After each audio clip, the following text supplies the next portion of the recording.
So karon guys, mag-video ko niyo. Pero dili ni content guys. Trabaho gini ko guys. Ay mag-welding ko aning railing sa kung ano.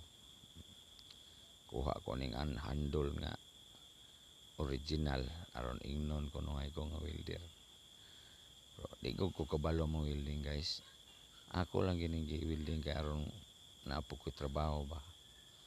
Aron ingnon nga tanawa. O bagay ni pilit na hulog na. Oh, duslak igog mayo karon ingnong welder po kunuhay ni. Makatawa lang ko ni akong trabaho guys. Okay.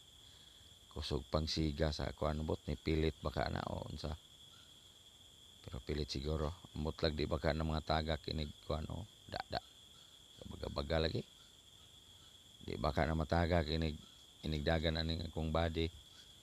Guys okay murag kuan man o. Siga kunuhay kayo ala.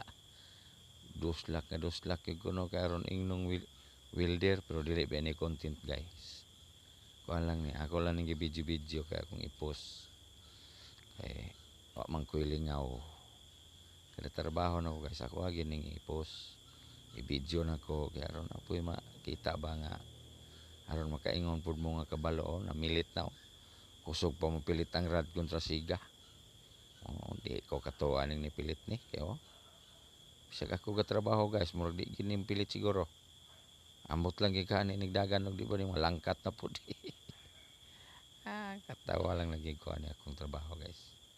Pero at least makabalo ta natay nabalaan gamay ba. Basta di lang matagak, di matanggal inigdagan, kumbati na siya. Kay natural mo gina siya nga practice man ta ani sige lang kapilit ning radoy. Gaso-aso nagmayo. Perting initan sa kong kamutan ni guys ay. Init kay kamot kay gubaon man ilang handol. Matagak ra gani tama na ay sakit na kay kamot init kayo. Kung nakaayon mo guys, i-share lang og like, comment og wa mo kayo na i-scroll ninyo na. Daghang salamat. Thank you for watching.